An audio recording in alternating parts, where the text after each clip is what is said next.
Thank you for watching. I'm Shakil 5858. I am Ahmed Budnam. Following other news which have been reported by American, European, Asian, African, Australian, Canadian channels and AP, AFP and Reuters news agencies. Now the headlines. I am thankful to all news resources. Less abortion care training in America. Politics of Generation Z. Avocados and deforestation. Deadly attack at border between Jordan and West Bank. Israeli airstrike killed 5 people in Gaza.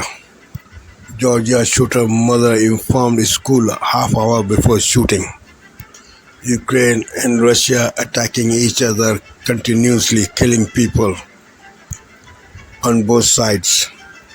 Massive storm in Vietnam. Oil tanker fire in Nigeria, elections in Algeria, floods in Mali, Venezuela opposition leader escaped the country. Paris Paralympics closed yesterday, rather finished yesterday. Belgium racial marriages in Congo. Google Alphabet faces antitrust trial in America. Defense veteran suicide in Australia. Now please watch the channels.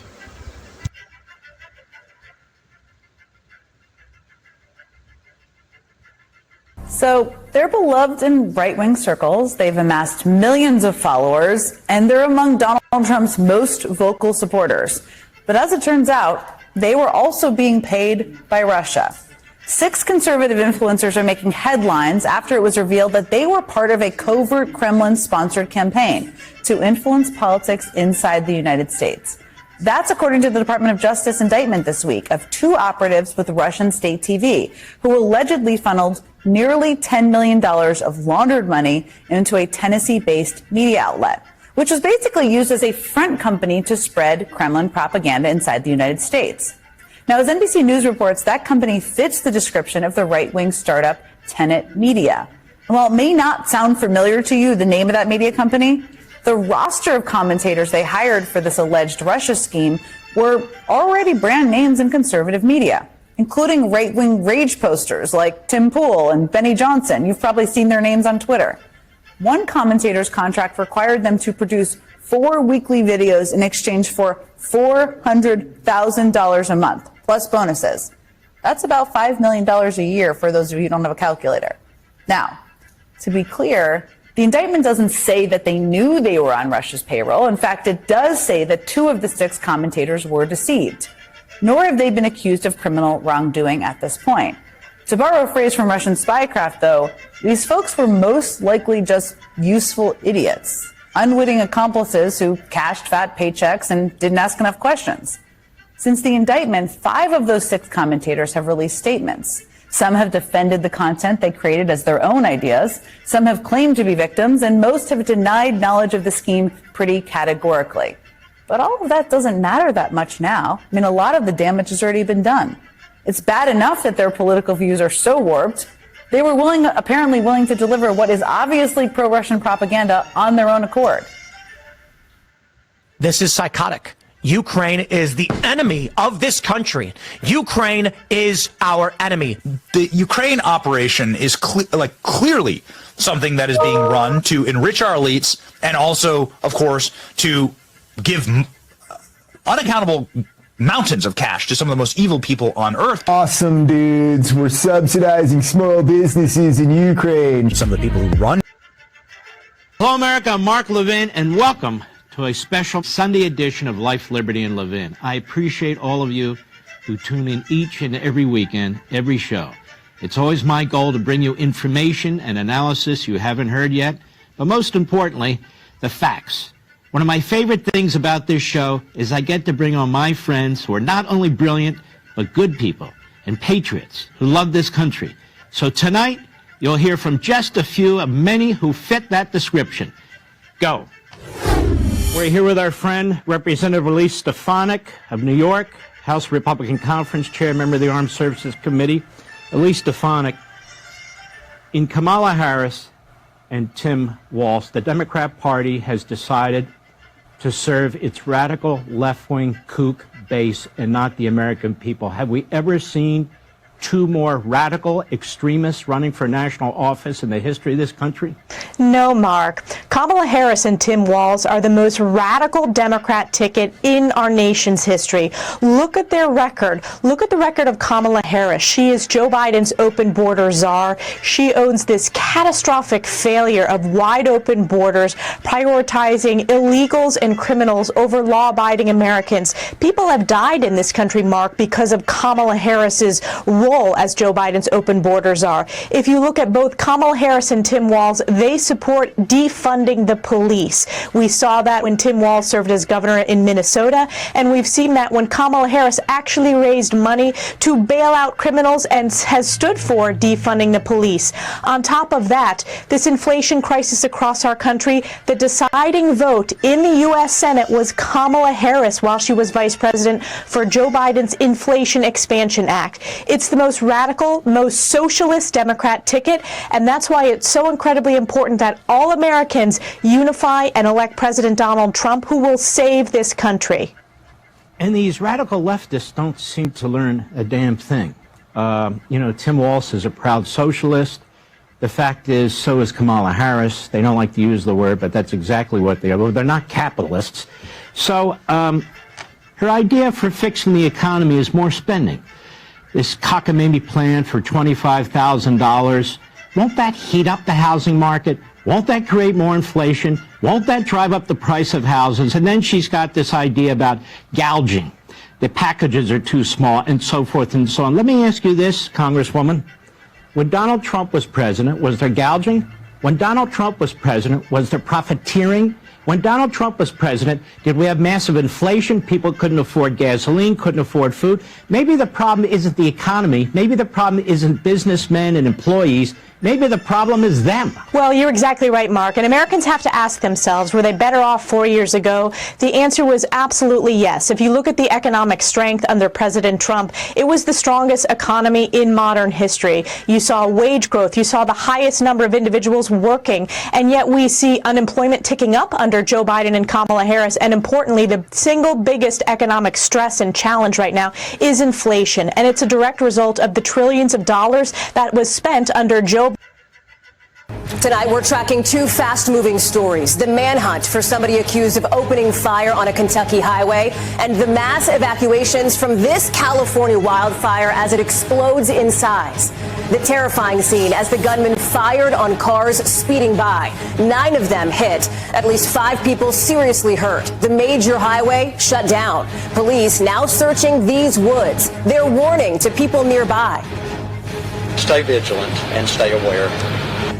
Thousands evacuated outside Los Angeles after this wildfire doubled in size overnight. Some cabins already burned. 35,000 other buildings now at risk, while another fire sends these horses, look at that, racing to safety.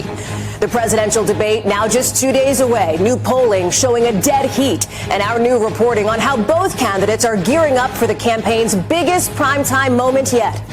Chilling new details why the mother of the Georgia school shooter called with a warning just minutes before he allegedly opened fire. College football tradition, the wave of hope from the heartland. This is NBC Nightly News with Hallie Jackson. We're coming on the air with an urgent manhunt tonight. The race to find whoever randomly shot up cars on. Tonight, several developing stories as we come on the air. The intense manhunt in Kentucky after a gunman opens fire at drivers on a highway. In the race for the White House, new polling showing a dead heat ahead of this week's pivotal debate. The wildfire emergency in the West and a possible hurricane brewing in the Gulf.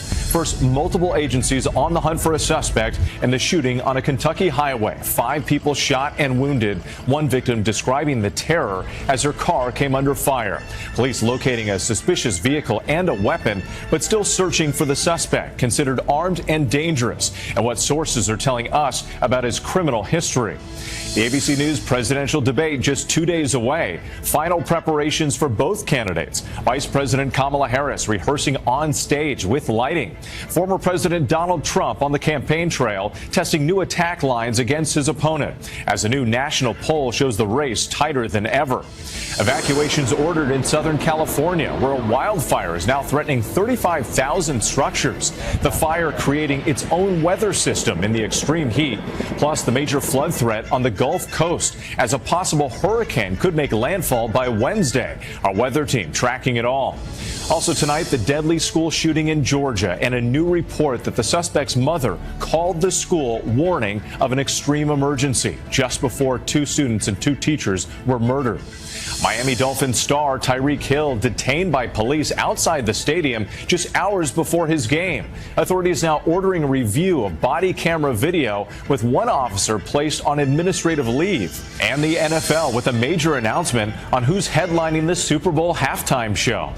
Boeing's troubled Starliner spacecraft returns to Earth minus its crew. 2 American astronauts will now have to wait months before they can be brought home. The result late today in the U.S. Open Finals. Taylor Fritz trying to do something that hasn't happened in more than 2 decades. And America Strong tonight saluting our Paralympic athletes, including the swimmer who survived a shark attack and brought home 2 medals, and the sprinter who now joins his wife as a gold medalist. Whatever you do, it's better with the website.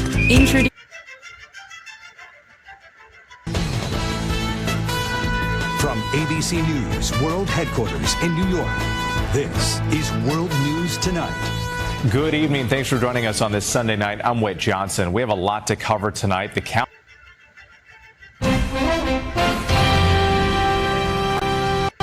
Tonight on PBS News Weekend, why more OBGYN residents are getting less training in abortion care in post-Roe America. Then a new book explores how Gen Z is shaping American politics. I think for those in Generation Z, both many young men and young women as well, they know that climate change will affect their generation more than older generations. And so it's galvanized many of them to become involved. And high demand for avocados around the world is driving deforestation in Mexico.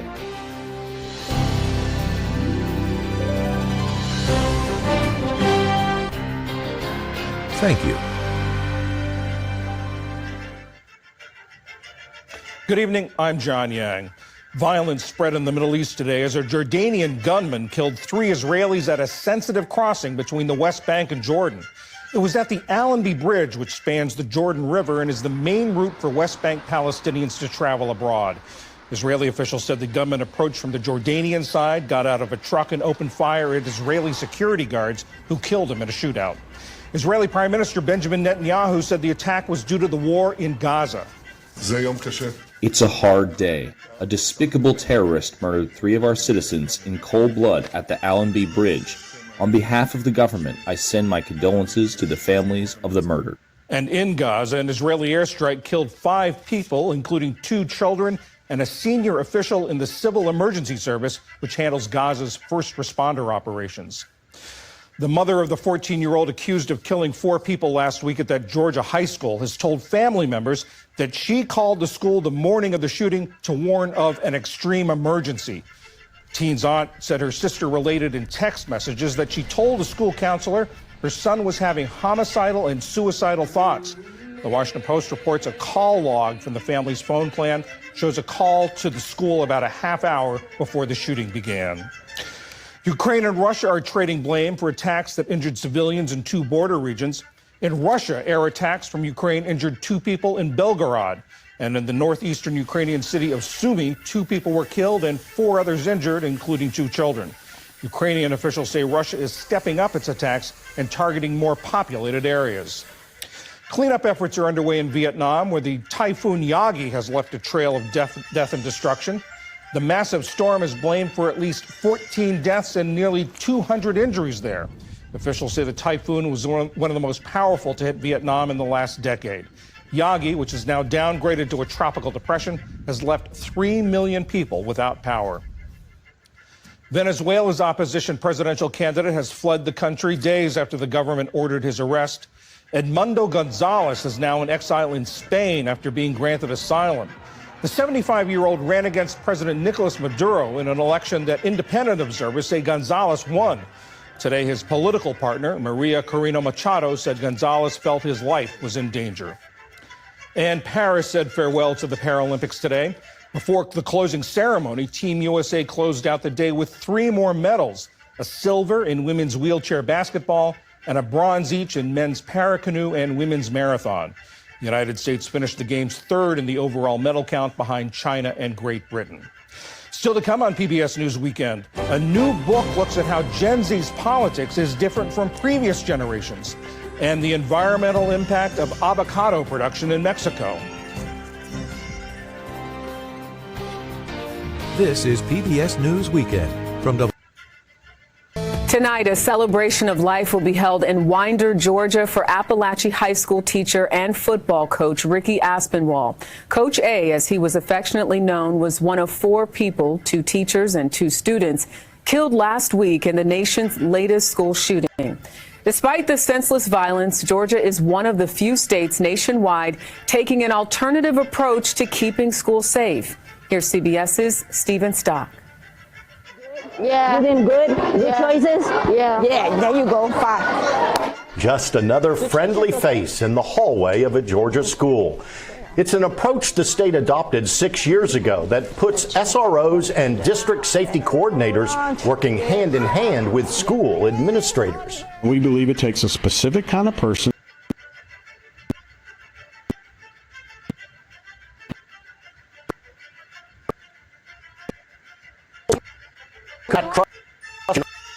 Safe to become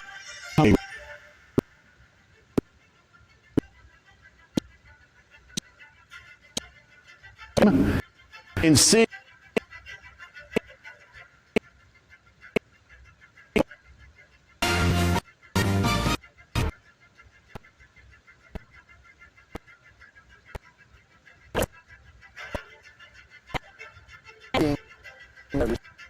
they're not being enforced. How a Quebec Indigenous community has become a dumping ground for organized crime.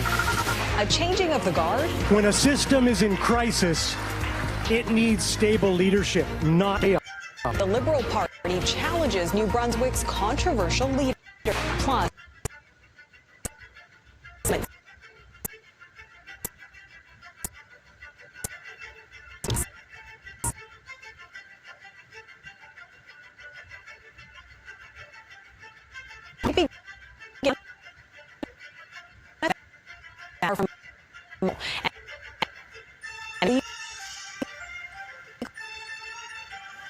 Let's now invite political analyst Laurie Turnbull in the conversation. Laurie, great to have you on the show. Thank you. Thank you so much for having me. It's not going to be a fun caucus meet for the Prime Minister. Oh boy, there are a host of issues that need to be addressed amongst the insecurity of the sitting MPs and seats.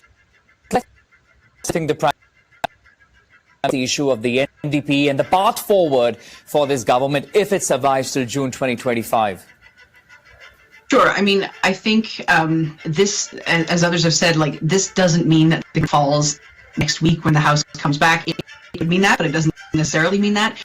It just means that we're in more of a period of ordinary time in a minority government where a government has to work with parties on an ad hoc basis as issues come up, as votes come up. There's nothing guaranteed. The government has to find a partner.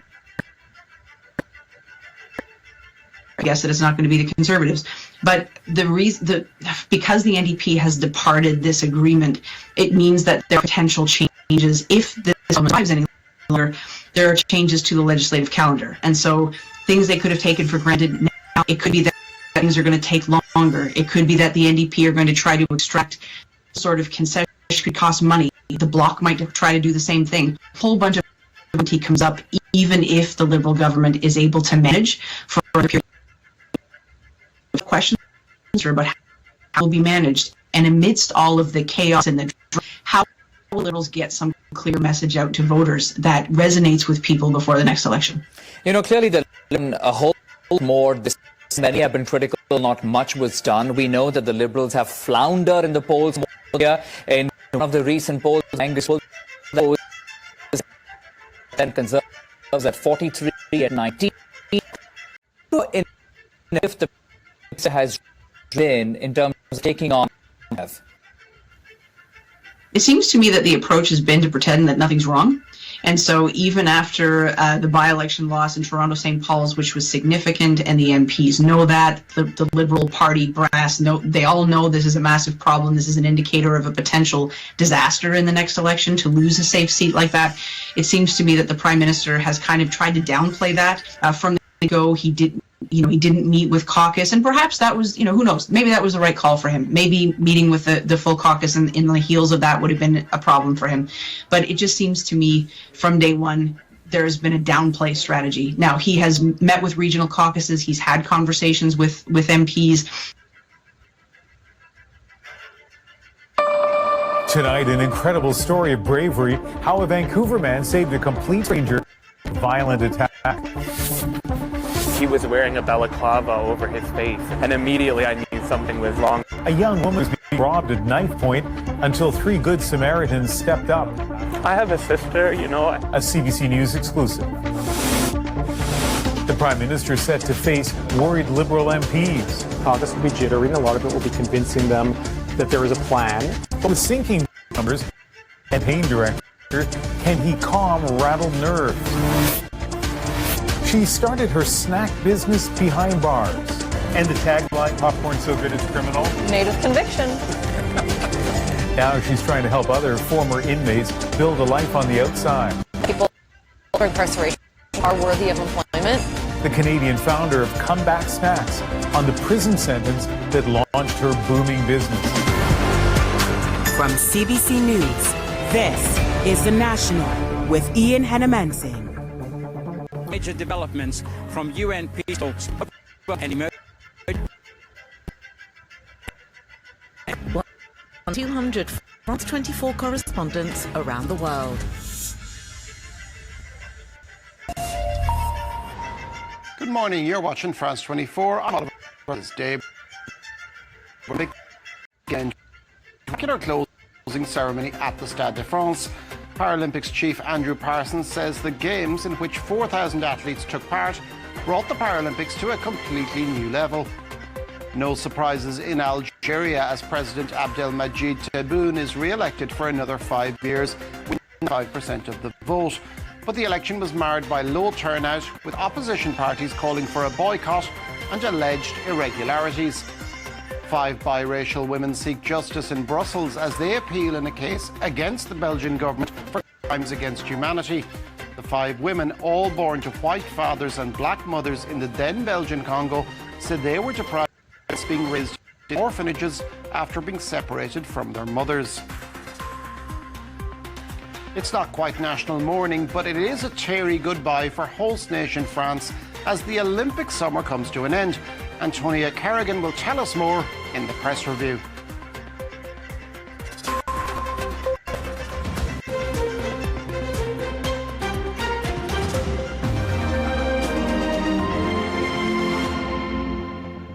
Paris's Paralympic Games came to a close on Sunday night with a spectacular closing ceremony at the Stade de France that gave place to French electronic music. It marked the end of a successful Games, which the second highest number of tickets sold for a Paralympics after London in 2012, and a rise in awareness of Paralympic sports. France 24's James Vecina was at the Stade de France and sent us this report. Well, Paris 2020 was a promised celebration and of the Paralympics, and they did exactly that, turning the Stade de France into an open-air nightclub. It was very much about portraying French music, more specifically French electronic music from the 1970s and 80s all the way to Michel Jarre, all the way to Martin Solveig to close off this ceremony. A ceremony of celebration for athletes, for the fans, and also for the volunteers who were thanked very much by the crowds and by the organisers. Paris 2024 is finished, but it has definitely launched something new for everybody in France. That's in terms of interest of sport, in terms of awareness and interest as well into sports. Also, we're going to be looking at, of course, in the near future about how this legacy, what this legacy is actually left for France. Because, of course, the Paralympics are about the sports and about getting people into sports, but it's also about athletes and non-athletes' daily lives. And as we know, plenty can still be done for people, for the 1.3 billion people with disabilities across the world. The message around here has been from the head of the Paralympics was one of inclusion, a revolution of inclusion. And tonight, after this ceremony, well, Andrew Parsons said that Paris 2024 has actually set a new benchmark, and that's very much because we often look back to London as to the organisation and what the Games can do for athletes and not. But Paris 2024 has clearly been a huge success, and we'll be following how things develop over the. And the final medal table for the Paralympics leaves China on top for the sixth game with 94 golds and 220 medals in total, followed by Great Britain and the United States, while hosts France finished in 8th place with 19 golds and 75 medals in all, which is their best performance in 20 years.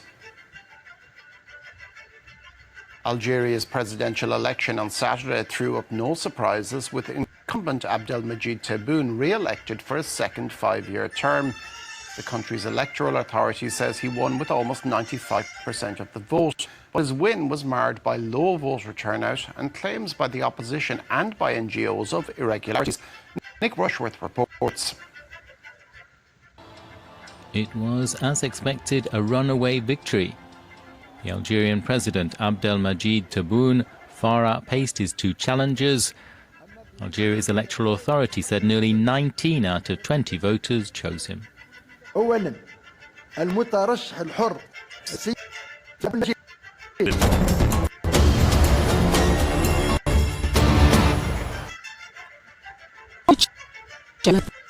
in Haiti look like.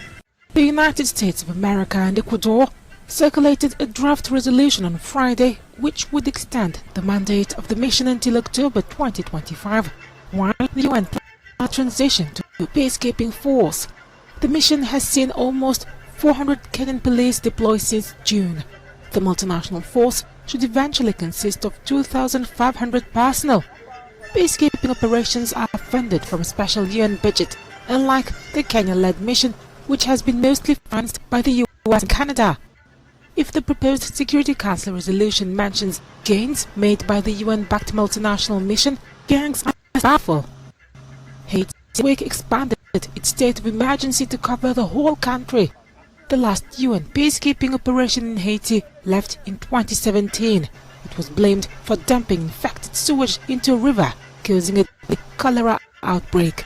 An internal UN report found that at least 134 UN peacekeepers exploited Haitian children in a sex ring.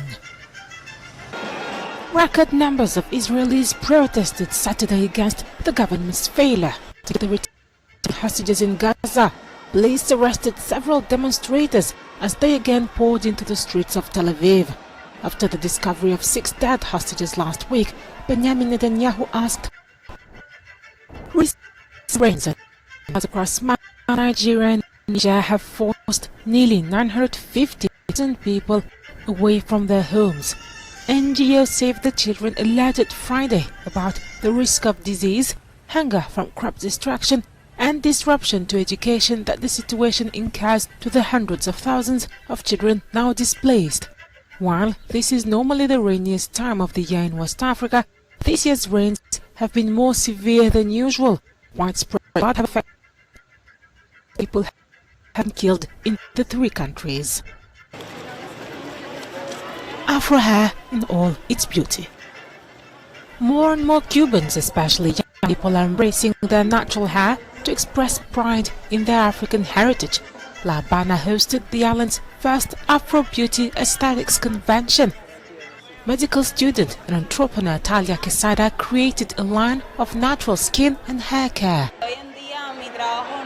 My job is people who want to find themselves again, who want to stop straightening their hair and end the torture of the hot comb. People who wonder which products in hand will help them find themselves again, to have their hair be strong, natural and healthy. Specialized artisan businesses, models, fashion designers, makeup artists, stylists and the public came together. Several hundred people also discussed text in Cuba, a crucial issue, the organizer says. You have to understand the emotional and psychological side, the cultural effect, the historic reclaiming of our culture, our blackness and the importance of our hair to us. Cuba's history is rooted in the island's sugarcane production, which employed enslaved Africans. According to official data from a 2012 census, 9% of Cubans are black. It's good to shatter stereotypes. We've always been marked by the stereotype that beauty must be the blonde Barbie. Them being shattered helps us open borders. The Afro Beauty Extension culminated on August 31st with a competition showcasing hairstyles. In an economy under embargo, specialized local brands have emerged for affordable products for dark skin.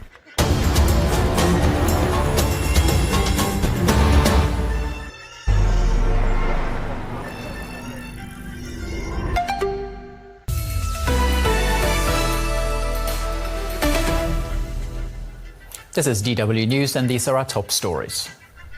Venezuela's opposition candidate Edmundo Gonzalez has vowed to fight for democracy in his homeland after arriving in Spain, where he is being granted political asylum. Supporters say Gonzalez won the recent disputed presidential election and not socialist President Nicolas Maduro. The opposition says he left the country because his life was in danger. At least 48 people have died in a fuel tanker crash caused a massive explosion in Nigeria.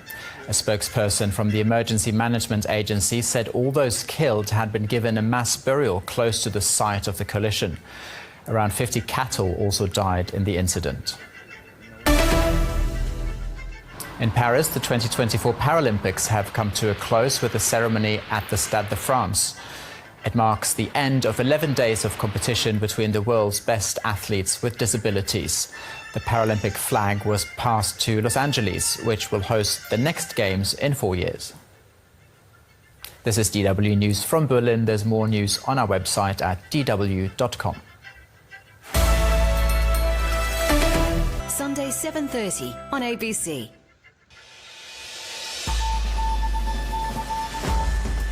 Today, the final report of the Royal Commission into Defence and Veterans Suicide handed to the Governor-General after years of evidence.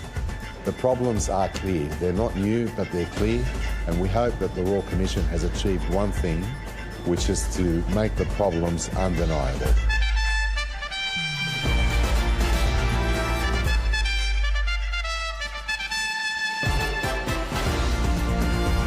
Also ahead, 3 young children critically injured after a house fire in Melbourne's northwest. Spain grants political asylum to Venezuela's opposition leader as diplomatic tensions grow over the country's disputed election results. And the curtain closes on the Paris Paralympics, with Australia finishing 9th on the medal table.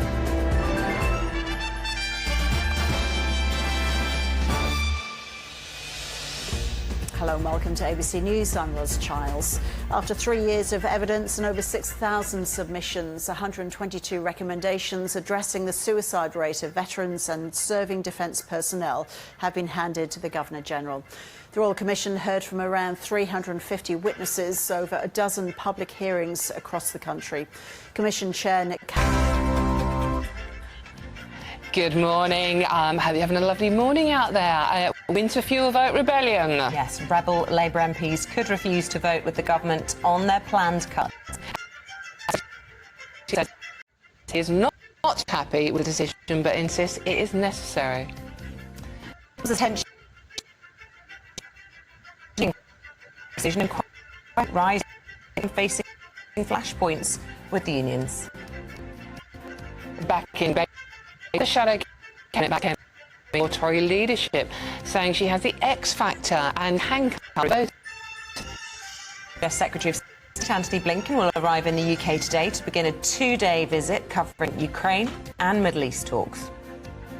And we'll be joined by the former Chancellor, and he to holding one of the highest offices in Westminster. And secondary school is criticised for allegedly degrading girls after pupils were made to line up and have their skirts measured. I have that at school. We're asking, have school uniform standards slipped? Always bloke here. James becomes the first Italian to win the US Open. Yes, thank you, Dawn. Scotland concede late again last night to Cristiano Ronaldo's 901st career goal. And in cricket, bad baseball batting leaves England staring down the barrel. It's too many. Well, people are batting anyway. They play Sri Lanka, and that continues today. Good morning. It has been a very wet weekend for some of us. What does the weather have in store over the next couple of days? Find out with me coming up in a little bit. It's just after 7 o'clock. I'm Isabel Webster. And I'm Dawn Neeson, and this is GB News Breakfast.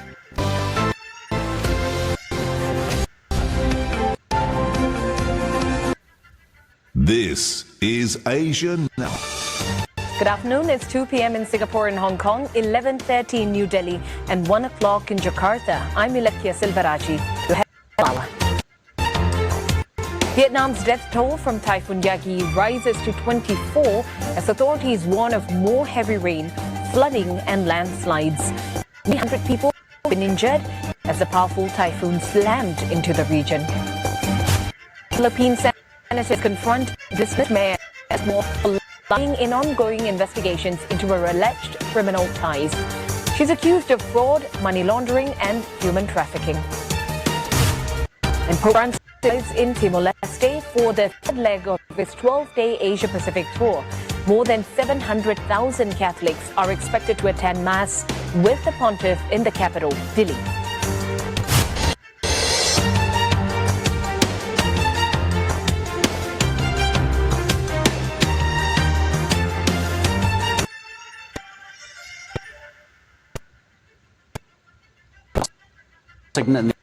It's set to reopen, but not for commercial goods. Israeli strikes target all areas of Gaza, hitting homes and refugee camps, killing dozens more Palestinians. Hello, welcome to TRT World. We're live in Istanbul. Nawaz, also on the programme. A fuel tanker explodes in northern Nigeria, leaving at least 48 people dead.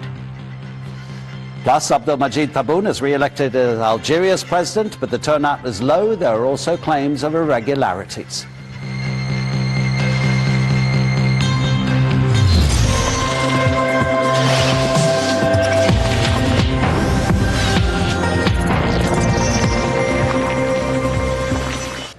The Palestinian Authority says the Allenby crossing between the occupied West Bank and Jordan will reopen this Monday. It's after 3 Israeli security. He warned that his budget would be painful. Today the Prime Minister defended that pain falling on pensioners. This week Parliament votes on his plans to stop most pensioners claiming the winter fuel payment. This is really tough, and I do get that it's tough. It's not easy, and no Prime Minister wants to take a decision like this. But the winter fuel payments are now to be targeted. They were untargeted before, and I think everybody thought that wasn't a particularly good system, so it needed to be targeted.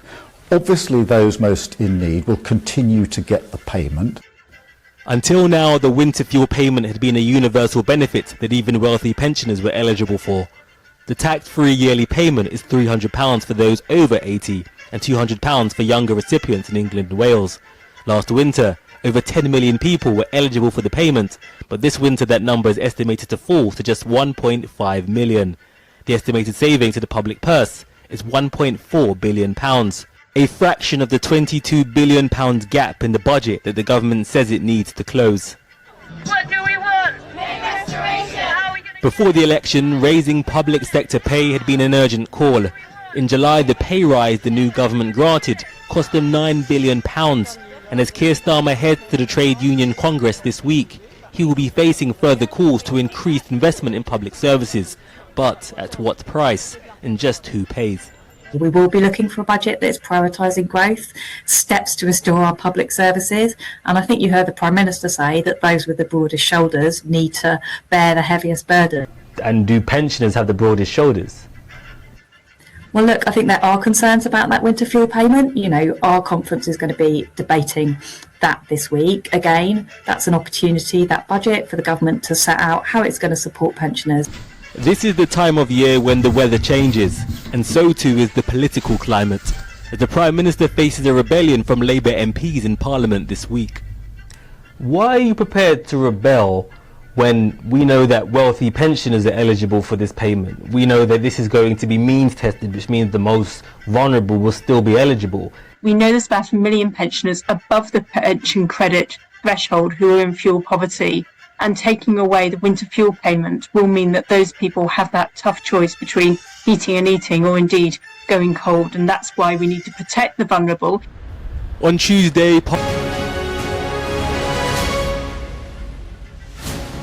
Hello everybody, a very good morning. It's 7 o'clock. Coming up on today's programme, a landmark report finds that victims of antisocial behaviour say their fears are ignored. Yes, I've spent 6 months investigating antisocial behaviour, spending time with a community that feels like nobody listens. And our protest putting off tourists. We'll hear from a former Met detective. Yes, we will. It's Monday, the 9th of September. Hello, I've just phoned and it asked for fire brigades and police. We've just realised that whatever's on fire looks like a motorbike. Lives blighted by antisocial behaviour, but 2/3 of complaints are ignored or unresolved. Also ahead, Sky News uncovers evidence of an ethnically motivated massacre in Sudan. Great Ormond Street Hospital launches an urgent review into a former surgeon involving the treatment of more than 700 children. Plus, pressure on the Prime Minister over plans to cut the winter fuel allowance for 10 million pensioners. We'll speak to the government very soon.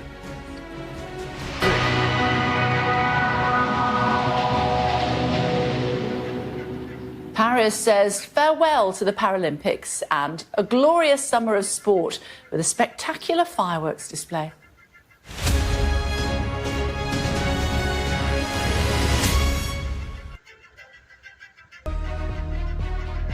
Germany's Chancellor Olaf Scholz says any future peace talks on Ukraine must include Russia. Experts say glaciers in Austria are shrinking, and the trend is continuing elsewhere too. If it keeps up, they could be gone within years.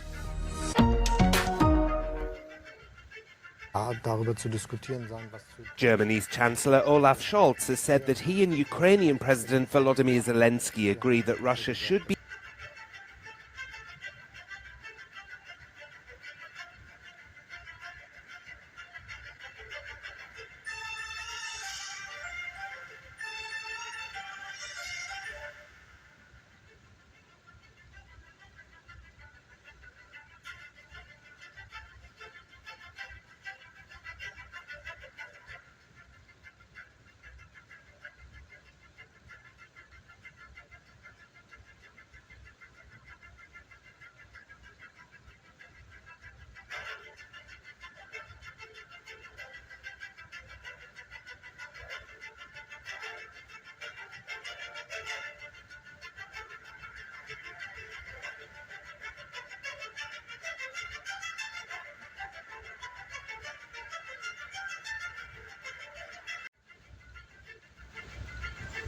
Thank you for watching and privilege of your time. This is Amir Shakil 5858. I am Amir Goodman. Have a good life.